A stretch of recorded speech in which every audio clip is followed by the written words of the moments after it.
వాక్యాన్ని చదువుకుందామండి. అందరం కలిసి చదువుకుందాం. మత్తయి సువార్త 15వ అధ్యాయం 32 నుండి 39 వరకు. అంతటా యేసు తన శిష్యులను పిలిచి, ఈ జనులు నేటికి 3 దినముల నుండి నా యొద్దనున్నారు. వారికి తిననేమియూ లేదు గనుక వారి మీద కనికరపడుచున్నాను. వారు మార్గములో మూర్ఛపోవుదురేమో అని వారిని ఉపవాసముతో పంపివేయుటకు నాకు మనస్సు లేదని వారితో చెప్పగా, ఆయన శిష్యులు, ఇంత గొప్ప జనసమూహమును తృప్తిపరచుటకు కావలసిన రొట్టెలు అరణ్య ప్రదేశంలో మనకు ఎక్కడ నుండి వచ్చునని ఆయనతో అనిరి. యేసు, మీ యొద్ద ఎన్ని రొట్టెలున్నవని వారిని అడుగగా, వారు 7 రొట్టెలను కొన్ని చిన్న చేపలను ఉన్నవని చెప్పిరి. అప్పుడు ఆయన నేల మీద కూర్చుండుడని జనసమూహమునకు ఆజ్ఞాపించి ఆ 7 రొట్టెలను ఆ చేపలను పట్టుకొని కృతజ్ఞతాస్తుతులు చెల్లించి వాటిని విరచి తన శిష్యులకిచ్చెను. శిష్యులు జనసమూహమునకు వడ్డించిరి. వారందరూ తిని తృప్తి పొందిన మీదట మిగిలిన ముక్కలు 7 గంపల నిండా ఎత్తిరి. స్త్రీలను పిల్లలను గాక తినిన వారు 4,000 మంది పురుషులు. తరువాత ఆయన జనసమూహములను పంపివేసి దోణి ఎక్కి మగదాను ప్రాంతమునకు వచ్చెను. ప్రార్థన. పరిశుద్ధము నిష్కళంకమైన యేసయ్య రక్తం ద్వారా తండ్రి మీ సన్నిధిలో ప్రార్థన చేస్తూ ఉన్నామయ్యా. ఈ వాక్య భాగంలో నుండి మీరు మా అందరితో మాట్లాడండి. మీరు మాట్లాడుచూ ఉండగా మా కన్నులను తెరవండి, మా చెవులను తెరవండి అయ్యా. మా హృదయాలకు గ్రహింపును దయచేయండి. నీ వాక్యమునకు భయపడి దాని ప్రకారము బ్రతికే కృపను మాకిమ్మని, మీరు మహిమ పొందమని యేసు నామములో అడుగుచున్నాము తండ్రి, ఆమెన్. అంతటా యేసు తన శిష్యులను పిలిచి 3 దినాల పరిచర్య జరిగిందండి. కృంటివారు, గుడ్డివారు, మూగవారు అనేకులు స్వస్థత పడ్డారు. 3 దినాలు జనసమూహాలు ఆయన్ను విడిచిపెట్టకుండా అదే స్థలంలో ఆయన యొద్ద ఆయన బోధ వింటూ తమ యొక్క ప్రతి రోగమును కుదుర్చుకుంటూ ఆయన సముఖంలో ఉన్నారు. ఇక 3 దినములు అయిన తరువాత వారికి తిననేమియూ లేదు. అంటే వాళ్ళందరూ కూడాను ఇదిగో ఇప్పుడు 3 దినాలు ప్రార్థనలు జరుగుతాయని 3 దినాలకు తగినంతగా ఆహారాన్ని సిద్ధపరచుకొని అక్కడికి రాలేదు. ఆయనను గూర్చిన సమాచారం విని ఆయన వలన విడుదల కలుగుతుందని, నెమ్మది కలుగుతుందని, ఆయన మీద విశ్వాసంతో వారికి ఏముంది ఏమి లేదు ఏమీ చూసుకోకుండా అలాగున ఆయన సన్నిధికి పరిగెత్తుకుంటా వచ్చారు తమ ప్రతి సంకటమును కుదుర్చుకొనుటకు. ఆయన వారికి విడుదల ఇచ్చాడు, వారికి బోధించాడు. వారికి తిననేమియూ లేదు అన్న విషయం కూడా ఆయన గ్రహించారు. 3 దినాలు. కొంతమంది ఏదన్నా 1 దినానికి సరిపడా తినుండొచ్చు, ఒకళ్ళు 2 రోజుల నుంచి ఉపవాసం ఉండొచ్చు, కొంతమంది 3 రోజులు కూడా ఉపవాసంతోనే ఆయన సన్నిధిలో ఉన్నవారుగా ఉండుండొచ్చు. ఇక వారిని పంపివేయడానికి ఆయనకు మనస్సు లేదు. అలా ఉపవాసంతో ఆయన యొద్ద ఆయన మాటలు వింటూ ఆయన మీద నమ్మకంతో ఆయన పాదాలు పట్టుకొని వదిలిపెట్టకుండా కనిపెట్టుకొని ఉన్నవారి మీద కనికరం వస్తుందండి. హల్లెలూయా కదండి. ఆయనను వదిలిపెట్టకుండా ఇక అయ్యో మనకు ఆహారం లేదే అన్న టెన్షను, ఇక వేరు ఆలోచనలు, వేరు ప్రయత్నాలు ఏమీ లేకుండా అలాగున ఆయన సన్నిధిలో ఆయన పాదాల యొద్ద ఆయన బలమును, ప్రభావమును, ప్రసన్నతను అనుభవిస్తూ ఆయన బోధ వింటూ తమ జీవితాల్లో సరిచేయబడుతూ అలాగున ఆయన పాదాల దగ్గర కూర్చున్న వారి మీద ఆయన కనికరపడ్డాడండి. హల్లెలూయా. ఆయనకు కనికరము కలిగిన దేవుడు అని పేరు. మోషేకి తనను గురించి తాను ప్రత్యక్షపరుచుకున్నప్పుడు, ఆయన తన యొక్క పేరునంతా ప్రకటించినప్పుడు, ఆయన స్వభావ లక్షణాలను ప్రకటించినప్పుడు ఆయన చెప్పిన మాట ఏంటి అంటే, నేను కనికరము కలిగిన దేవుడను అని. ఆయన కనికరం కలిగినోడండి. మనుషులెవ్వరికీ కూడా అంత కనికరం ఉండదు మన మీద. సమ్ ఎక్స్టెండే ఉంటుంది కదా. కానీ అత్యధికమైన కనికరము కలిగిన వాడు ఎవరు? శక్తిమంతుడు, బలవంతుడు, అధికారము కలిగిన వాడు, వాటితో పాటుగా కనికరము కూడా కలిగిన వాడు మన దేవుడండి. హల్లెలూయా. ఇది చాలా గొప్ప సంగతి అండి. ఎందుకు అనంటే చాలాసార్లు మనం తరచూ వినేది ఏంటి అనంటే, పేదవాళ్లే సహాయం చేయడానికి ముందుకు రావడం, మధ్యతరగతి వాళ్ళే సహాయం చేయడానికి ముందు రావడం మనం చూస్తూ ఉంటాం. ఎందుకు అనంటే వాళ్ళకి కష్టం విలువ తెలుసు, కన్నీరు గురించి తెలుసు, అప్పుల గురించి తెలుసు, ఆకలి బాధ తెలుసు. కాబట్టి వాళ్ళు కనికరించేవారుగా, సహాయం చేసేవారుగా, అయ్యో మనం ఆ పరిస్థితుల్లో ఉంటే మనం కూడా ఇట్లా ఆశపడతాం కదా అంటూ ఆలోచించి చేసేవారిగా ఉంటారు. కానీ ఐశ్వర్యవంతులుగా ఉండి బలవంతులుగా ఉన్నవాళ్ళు కూడా కనికరము కలిగిన వారుగా ఉండే వాళ్ళని చూడడం బహు కొద్ది మందిగా ఉంటుందండి. హల్లెలూయా.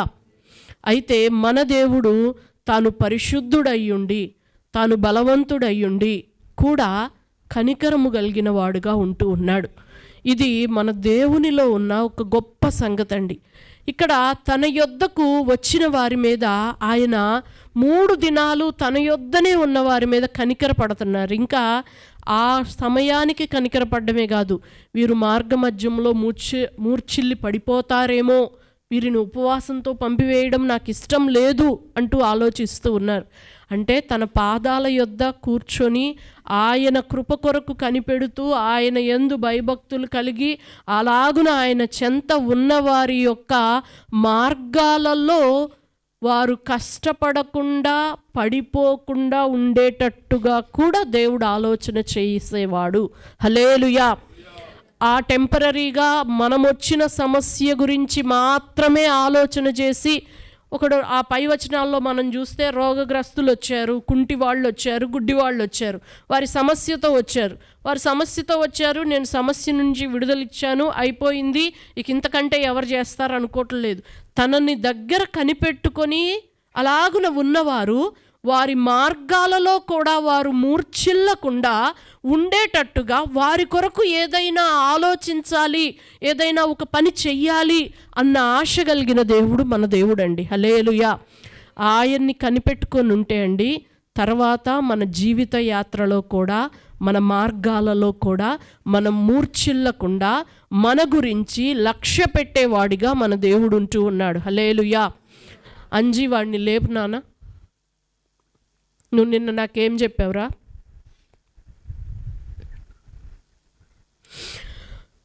కాబట్టి ఈ విషయాల్ని మనము శ్రద్ధగా ఆలకించాలి. మనందరము కూడా దేవుడు మనల్ని కనికరిస్తే బాగుండు అంటూ ఆశపడి ఎదురు చూస్తూ ఉన్న వాళ్ళమే. అయితే కనికరం ఎవరి మీద వస్తుందంటే, ఇక వేరు ఆలోచన లేకుండా ఆయన పాదాలు పట్టుకొని ఆయన యొక్క సన్నిధిలో ఉన్న వారి మీద ఆయనకు కనికరం వస్తుందండి. అలాగనే ఇంకొన్ని విషయాలు కూడా మనం ఆలోచన చేసినట్లయితే, సామెతలు 28:13 మనం చూసినట్లయితే, అతిక్రమములను దాచిపెట్టువాడు వర్ధిల్లడు, కానీ దానిని ఒప్పుకొని విడిచిపెట్టువాడు కనికరం పొందును. ఇంకా ఎవరి మీద దేవుని కనికరం వస్తుంది అనేది మనం ఆలోచన చేసినట్లయితే, అతిక్రమాలను దాచిపెట్టే వారి మీద దేవుని కనికరం రాదండి. తమ అతిక్రమాలను ఒప్పుకోవాలి, విడిచిపెట్టాలి. అటువంటి వారి మీదనే దేవుని కనికరం వస్తుంది. ఒకసారి ఆలోచన చేయండి. ఎవని మార్గము వాని దృష్టికి సరిగానే కనపడుతుంది. కొంతమందికి వాక్యం చదువుతూ ఉన్నప్పుడు తమ అతిక్రమాలు అర్థమవుతాయి. కొంతమందికి దైవజనులు వచ్చి బోధించి హెచ్చరిక చేసేటప్పుడు తమ అతిక్రమాలు కనపడతాయి. ఇలా తమ అతిక్రమములు తమకు అర్థమైనప్పుడు వాటిని ఒప్పుకొని విడిచిపెడితేనే కనికరం మన జీవితాల మీదకి, కుటుంబాలకి మీదకి వస్తుందండి. కాబట్టి ఈ విషయం కూడా మనం ఆలోచన చేయాలి. ఒక్కొక్కసారి మన అతిక్రమం మనకే అర్థమవుతుంది. అది ఒక మంచి స్టేజ్ కదండి. దేవుడు ప్రతివాని అంతరంగంలో ఆత్మనుంచాడు గనక అది వాని అంతరంద్రియాలన్నిటినీ పరిశీలిస్తుంది గనక వాని అతిక్రమం వానికి అర్థమవుతుంది. చాలామంది వారి అతిక్రమాలు వారికి అర్థమవుతాయి, కానీ వారి హృదయం చేసే మోసంలో పడిపోయి ఇది ఎవరైనా చేస్తారులే అంట తనకంటే చెడిపోయిన వాళ్ళని చూసుకొని నేను బాగానే ఉన్నాను కదా అని తనను తాను మోసం చేసుకునే వాళ్ళు చాలామంది ఉన్నారండి కదా.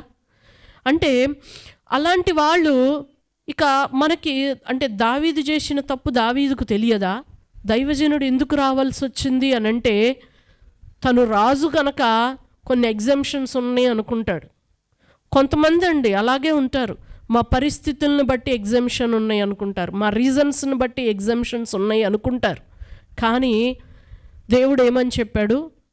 నీవు చేసింది దుష్కార్యం, బహు చెడ్డ పని అని ప్రవక్త ద్వారా చెప్పించాడు. చెప్పించినప్పుడు ఆ దుర్మార్గుడవు నీవే అనంటే ఎంత మాట అంటావు, నేను రాజుని, నేను ఆజ్ఞాపిస్తే నీ తల తీసేస్తారు అని దావీదు అనలేదండి, కోపం పెట్టుకోలేదండి. అవును నేను పాపం చేశాను అన్నాడు. అందరూ అలాగే రియాక్ట్ అయ్యారా అండి? లేదు. హేరోదు ఎలా రియాక్ట్ అయ్యాడు? నన్ను కరెక్షన్ చేస్తావా, నాది తప్పంటావా అని తీసుకొని వెళ్ళి చెరసాల్లో పడేశాడు. యెరోబాము ఏం చేశాడు? దైవజనుడు వచ్చి బలి అర్పిస్తూ ఉన్నప్పుడు నువ్వు దేవునికి వ్యతిరేకంగా చేసిన ఈ పనిని బట్టి అంట చెప్తున్నప్పుడు ఏం చేస్తూ ఉన్నాడండి? వాడిని పట్టుకోండి అని చెప్పేసి చెయ్యి చాపాడు. చెయ్యి ఎండిపోయింది. చెయ్యి ఎండిపోయినప్పుడు అప్పుడు బుద్ధి వచ్చింది కదా, అప్పుడు ప్రార్థన చేయమని అడిగాడు. చెయ్యి మరలా బాగైంది. నువ్వు నా ఇంటికి రా అన్నాడు. నేను నీ ఇంటికి రానుపో అని చెప్పేసి దైవజనుడు అన్నాడు. కానీ తన మార్గాన్ని మాత్రం యెరోబాము మార్చుకోలేదు గనుక తర్వాత తరాలలో ఎటువంటి శాపం అనుభవించాడు అనంటే వాళ్ళల్లో ఒక్కడు కూడా మిగిలి ఉండలేదు. సమూలంగా వంశమంతా నాశనం అయిపోయింది కదండి.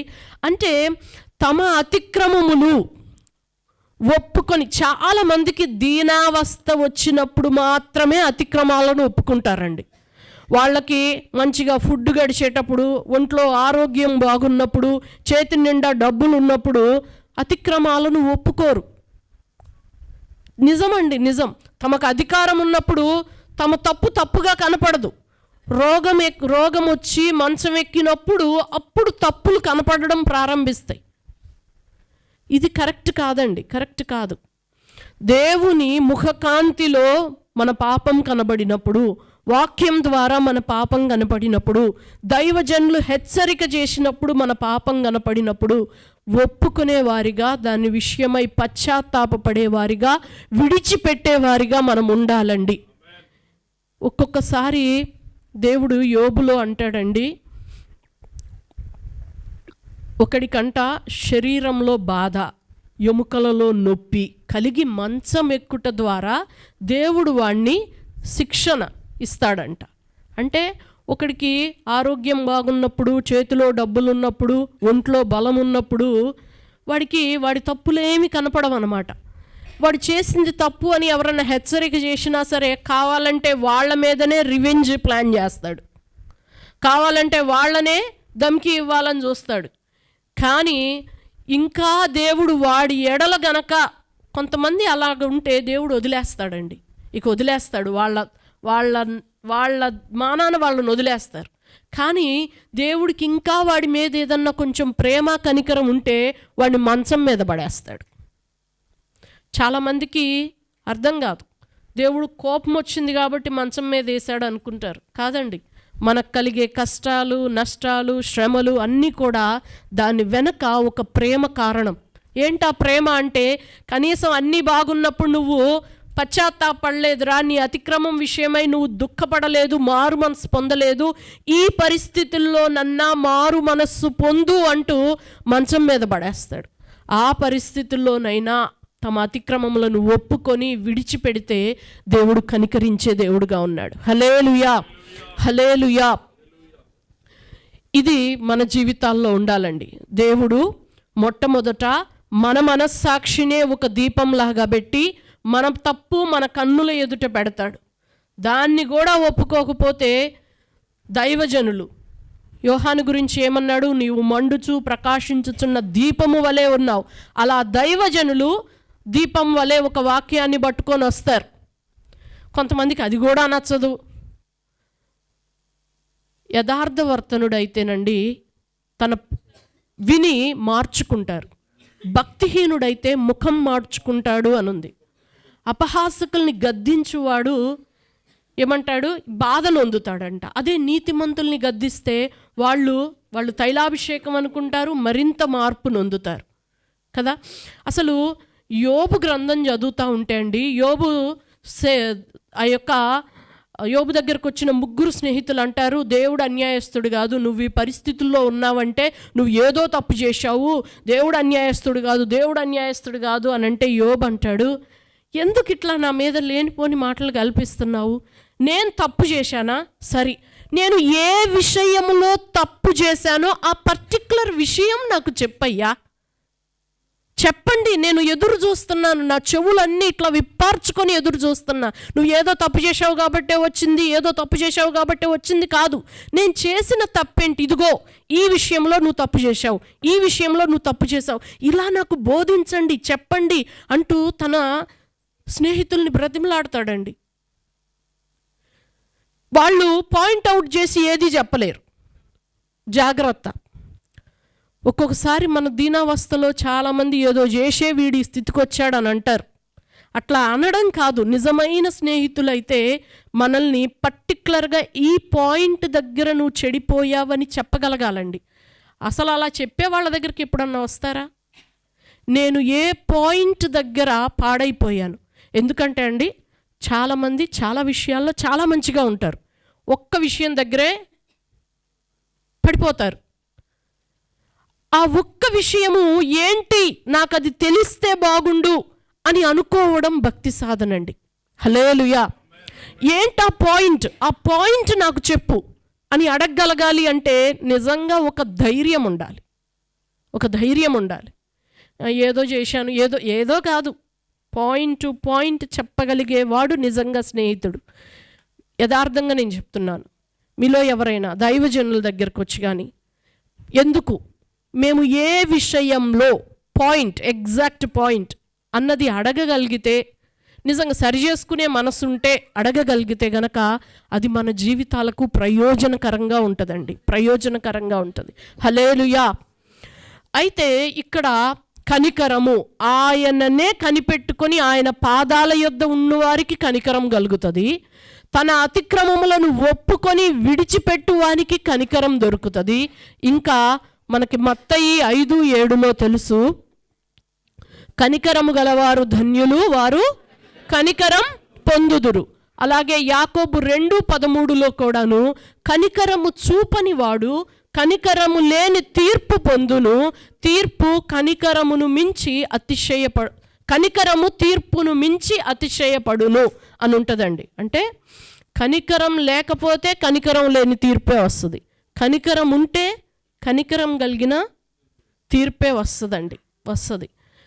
కాబట్టి ఈ విషయాలు అంటే మనం కనికరం చూపితేనే మనం కూడా కనికరాన్ని పొందుకుంటాం. చాలామంది దేవుని దగ్గర కనికరాన్ని పొందుకుంటారు కానీ ఆ కనికరాన్ని ఇతరులకు చూపించలేరు. అలాంటప్పుడు దేవుడు తన కనికరాన్ని కూడా రద్దు చేసుకుంటాడు. మనం ఎంత కనికరం కలిగిన వారిగా ఉంటామో మనం అంత కనికరాన్ని దేవుని యొద్ద నుండి పొందుకోగలుగుతామండి. ఈ విషయాన్ని మనము నమ్మేవారిగా ఉండాలి. మనం ఎంత క్షమిస్తామో మనం అంత క్షమించబడతాం. దేవుని దగ్గర క్షమించబడాలి అంటే ఒకటి, ఆయనను చాలా ప్రేమించే మనసుంటే క్షమించబడతాం. మనం ఎంతగా క్షమిస్తే మనం అంతగా క్షమించబడతామండి. హల్లెలూయా. అలాగనే మనం ఎంత కనికరాన్ని చూపించగలిగితే మనం అంత కనికరాన్ని పొందుకునే వారిగా ఉంటాం. చాలా గొప్ప సంగతి ఏంటి అనంటే, తీర్పు కంటే కూడా కనికరం అనేది చాలా ఇదిగా ఉంటుంది, అతిశయపడేదిగా ఉంటుంది అన్నమాట. అంటే ఒక్కొక్కసారి యథార్థంగా నువ్వు చేసిన దానికి నిన్ను కొట్టేయాలి, అది నీ న్యాయమైన తీర్పు. కానీ నీవు చూపిన కనికరాన్ని బట్టి, నీ ఎడల ఇంత అన్యాయం చేసిన వారికి, నీ ఎడల ఇంత నష్టం కలగజేసిన వారికి అయినా సరే నీవు చూపిన కనికరాన్ని బట్టి కనికర సంపన్నుడనైన నేను నీ ఎడల కనికరం చూపుతాను అంటాడు దేవుడు. కానీ మన జీవితాలు ఎట్లుంటాయో తెలుసా? దేవుడు మాత్రం మనల్ని చాలా కనికరించాలి. మనం మాత్రం మనకు నష్టం చేసిన వాళ్ళని, మన మాట అన్న వాళ్ళని, మనల్ని కష్టపెట్టిన వాళ్ళని మాత్రం క్షమించం. అది మనసులో కుప్పల కింద పెట్టుకొని అవసరాన్ని బట్టి బయటికి తీసి చేస్తూ ఉంటాం. ఇలాంటి పరిస్థితులు గనక ఒక క్రైస్తవ జీవితంలో ఉంటే చివరికి వచ్చేటప్పటికి దేవుని న్యాయపీఠం ఎదుట నిలబడితే మన కఠినత్వమే మనకు తిరిగి వస్తుందండి. కాబట్టి ఈ విషయంలో మనము జాగ్రత్త కలిగి ఉండాలి. ఇంకా లూకాసు వార్త 1వ అధ్యాయం 50వ వచనంలో మరియమ్మ, ఎలిజబెత్ అమ్మ ఇద్దరు మాట్లాడుకుంటూ మరియమ్మ ఆత్మపూర్ణురాలై ఒక మాట పలుకుతారు. 1:50. భయపడు వారి మీద ఆయన కనికరము తరతరములకు ఉండును. చాలండి. ఆయనకు భయపడు వారి మీద ఆయన కనికరము తరతరములకు ఉండును. అంటే నాకే కాదు కనికరం, నా పిల్లలకు కనికరం అనేది రావాలి. అంటే దేవుడు కనికరిస్తే ఎలాంటి పరిస్థితుల్లో నుంచైనా మనల్ని లేవనెత్తగలుగుతాడు. దేవుడు కనికరిస్తే ఎలాంటి కీడులైనా మేలులుగా మార్చగలుగుతాడు. ఆయన కనికరం మన మీద ఉండాలి అంటే మన జీవితాల్లో ఉండాల్సిందేంటో తెలుసా? దేవుడు భయం. ఆయనకు భయపడు వారి మీద కనికరము తరతరాలకి ఉంటుంది. అంటే పోయినసారి వాక్యం చెప్తే అయ్యగారు చెప్పారు చూసారు, యెహోవా భయము వారికి ఐశ్వర్యము. ఇప్పుడు అందరూ కష్టపడి చాలా గ్యాంబ్లింగులు చేసి కూడా, మోసాలు చేసి కూడా తెగ ఆస్తులు సమకూరుస్తున్నారు. ఎందుకండి? తమ పిల్లలకి పిల్లలకి 4-5 తరాలు కూర్చొని తిన్నా తరిగిపోనంత ఆస్తులు అని అంటారు చూశారు. ఎందుకు అంతలా పోగేసుకుంటున్నారు అంటే వాళ్ళ ముందు తరాలకు కూడా ఆ ఐశ్వర్యాన్ని, ఆ డబ్బుని పంచివ్వాలని. కానీ ఏ దినాన ఏది సంభవించునో ఎవ్వరికీ తెలియదండి. 1000 కోట్లు కూడబెట్టిన వాని కుమారుడు రోడ్ యాక్సిడెంట్లో చనిపోయాడు. 1000 కోట్లు కూడబెట్టిన వాళ్ళ పిల్లలు కరోనాలో పోయారు. ఎవరేం చేస్తారు? ఏ దినమున ఏది సంభవించునో మనకు తెలియదండి. మనం క్రైస్తవులుగా నిజంగా దేవుణ్ణి నమ్మిన వాళ్ళమైతే మనం కూడబెట్టాల్సిందేంటో తెలుసా? తరతరాలకి సరిపోయే దేవుని కనికరాన్ని కూడబెట్టి ఇవ్వాలి మన పిల్లలకి. హల్లెలూయా, హల్లెలూయా. ఎట్లాగైతే అబ్రాహాము తన పిల్లలందరికీ కూడా ఏమంటాడు? అబ్రాహామును బట్టి మిమ్మల్ని, దావీదును బట్టి మిమ్మల్ని. ఏంటి వాళ్ళు చేసింది అంటే దేవుని భయం కలిగి ఉన్నారు. అబ్రాహాము దేవుడికి భయపడ్డాడు. ఇవ్వక వాగ్దానం అని 25 సంవత్సరాల తర్వాత కొడుకునిచ్చి ఆ కొడుకుతో ఆల్రెడీ ఒకడుంటేనేమో వాడిని ఎల్లగొట్టి ఈ కొడుకునిచ్చి సరేలే ఈ కొడుకున్నాడు అని సంతోషపడతా ఉంటుంటే ఇప్పుడు వచ్చి ఈ కొడుకును బలివ్వు అని అంటావా? అసలు నువ్వు కనికరం కలిగినోడివేనయ్యా అని అనలేదు దేవుణ్ణి. ఏమన్నాడో తెలుసా? ఆయన దేవుణ్ణి బాగా ఎరిగాడు గనక ఆయన లేని వాటిని ఉన్నట్టుగా పిలుచువాడు, ఉన్న వాటిని లేనట్టుగా పిలుచువాడు. ఇప్పుడు దేవుడు మాట వినకుండా నేను నా కొడుకును కాపాడుకోవడం కొరకు వాడిని నేను బలివ్వకుండా దేవునికి ఎదురు తిరిగితే, ఒకవేళ దేవుడి కోపమే మా మీద రగిలితే ఒక్క దెబ్బకి ఈడు చచ్చిపోతాడు. ఈడే కాదు, మేము కూడా అందరం నశించిపోతాం. ఎందుకు అనంటే మన మాట వినకుండా ఎదురు తిరుగుతోంది ఎవరికి అంటే సర్వశక్తిమంతుడికి. కాబట్టి ఆయన మాట చొప్పున చేద్దాం. మృతతుల్యమైన నా గర్భములో నుండే సంతానాన్ని పుట్టించిన దేవుడు, తరాల వెంబడి వాగ్దానం చేసిన దేవుడు, వీడిని నేను ఇచ్చేస్తే ఇంకో అద్భుతాన్ని చేయలేడా? చేయగలడు. ఇది సత్యం అండి. ఆ మాటను బట్టి దాన్నే విశ్వాసం అంటారు. ఆ మాటను బట్టి తన కుమారుణ్ణి బలిపీఠం మీద పెట్టాడు. ప్రేమ లేనోడు, ఎమోషన్స్ లేనివాడు కాదు, అన్నీ ఉన్నవాడే, కానీ దేవుణ్ణి ఎరిగినవాడు గనక. అక్కడ దేవుడేమన్నాడు? ఇందును బట్టి నీవు నాకు భయపడుచున్నావని నేను ఎరిగి తిని అన్నాడు. దేవుని భయం ఏమైపోయింది అక్కడ? తరాల వెంబడి ఐశ్వర్యం అయిపోయింది. ఇప్పటి వరకు ఇశ్రాయేలీలు అంతగా జయమొందుతున్నారంటే, తిప్పి కొడితే చిన్న కంట్రీ ఎంతమంది కలిసి వచ్చినా వాళ్ళ మీద జయం పొందలేరు. నోబెల్ ప్రైజులు చూస్తే అన్నీ వాళ్ళకేను, లేటెస్ట్ టెక్నాలజీ వాళ్ళకేను. ఇంత సస్యశ్యామలంగా ఇన్ని జీవనదులుండి ఇంత వర్షపాతం ఉన్న మన దేశం కూడా వ్యవసాయం గురించి నేర్చుకోవాలంటే ఇశ్రాయేలు వెళ్ళి రావాలి కదండి. ఎందుకు దేవుడు అంతగా వారిని ఆశీర్వదించాడు బహు కొద్ది జనాన్ని అనంటే, వాని పితరులు వారికి తరముల వెంబడి సరిపోయే అంత కనికరం అనే ఐశ్వర్యాన్ని కూడబెట్టి వాళ్ళ చేతుల్లో పెట్టారు. మనం కూడా అండి దేవుని భయం అన్నది మనం కలిగి ఉంటే అది మన తరాలకు ఒక ఐశ్వర్యం అవుతుంది. మన పిల్లలు కొంచెం అటు ఇటు అయినా సరే, దావీదుకి దేవుడు ఎంత గొప్ప వాగ్దానం చేస్తాడో తెలుసా? దావీదు, నువ్వు నాకు ఎంత నచ్చావంటే, సౌలును తరాల వెంబడి ఆశీర్వదిద్దాం అనుకున్నాను నేను, కానీ అతడు చేసిన అవివేక పని వలన అతడిని కొట్టివేశాను. కానీ నీవు దేవుని భయం కలిగి ఉన్నావు చూసావు, ఆ దేవుని భయం కలిగి నీవు కూడబెట్టిన ఐశ్వర్యం ఎంత గొప్పగా ఉంది అనంటే, ఎవడో ఒకడు నీ తరాలలో సింహాసనం మీద కూర్చోకుండా ఉండడు, ఒక దీపాన్ని నేను నిలబెడతాను అని వాగ్దానం చేశాడండి. హల్లెలూయా, హల్లెలూయా. దేవుని భయం తరముల వెంబడి ఒక ఆశీర్వాదం అవుతుందండి. మనం డబ్బులు కూడబెట్టితే వాడు నాశనం చేసేయచ్చు. వాడికి మనం ఫుల్గా చదువు అని చెప్పి మంచిగా చదువు ఉద్యోగం ఇచ్చినా వాడికి జీవితంలో ఏం జరుగుతుందో ఏదో ఏమీ తెలియదండి. దేవుని భయం కలిగి గనక మనం ఉన్నట్లయితే అది మన పిల్లలకు ఐశ్వర్యం అవుతుంది. నేను ఒక మాట చెప్పి ముగిస్తానండి. దేవుడు మమ్మల్ని ఈ ప్రదేశానికి పిలిచాడు అనంటే నేను ఫస్ట్ రానన్నానండి. ఎందుకు అనంటే, పాస్టర్ గారు ఇక భయపడి ఇక్కడికి రావడానికి సిద్ధపడ్డారు. నాకు అప్పటికి నేను లేటెస్ట్ కోర్స్ చేస్తున్నాను, నేను MCA చేశాను, నాకు చేతిలో మంచి జాబ్ ఆఫర్స్ ఉన్నాయి. హైదరాబాదు మంచి చదువు, ఇంగ్లీష్ మీడియం మంచి చదువులు, అలాగుననే మంచి జాబు. అక్కడికి వెళ్తే నల్గొండ అంటే ఫ్లోరైడ్, నల్గొండ ఎవరూ తెలియదు, డ్రై ప్రదేశం. అక్కడికి వెళ్ళి ఎట్లాంటి అగచాట్లు కష్టాలు మేము పడాల్సి వస్తుందో, పిల్లలకి చదువులు ఏమైపోతాయో, వారి భవిష్యత్తు ఏమైపోద్దో అన్న భయంతో కొంచెం ఆలోచించాను, కానీ ఆగాను, నో అన్నాను. కానీ తర్వాత అండి నాకు అనిపించింది, నేను జాగ్రత్తగా ఇక్కడ కష్టపడి చదివి వాడిని ఒక ఇంగ్లీష్ మీడియం స్కూల్లో వేసి బాగా చదువు చెప్పించితే వాడు అభివృద్ధిలోకి వస్తాడన్నది ఏముంది? ఎంతమంది అండి ఎన్ని రకాలుగా నాశనం అయిపోతూ ఉన్నారు.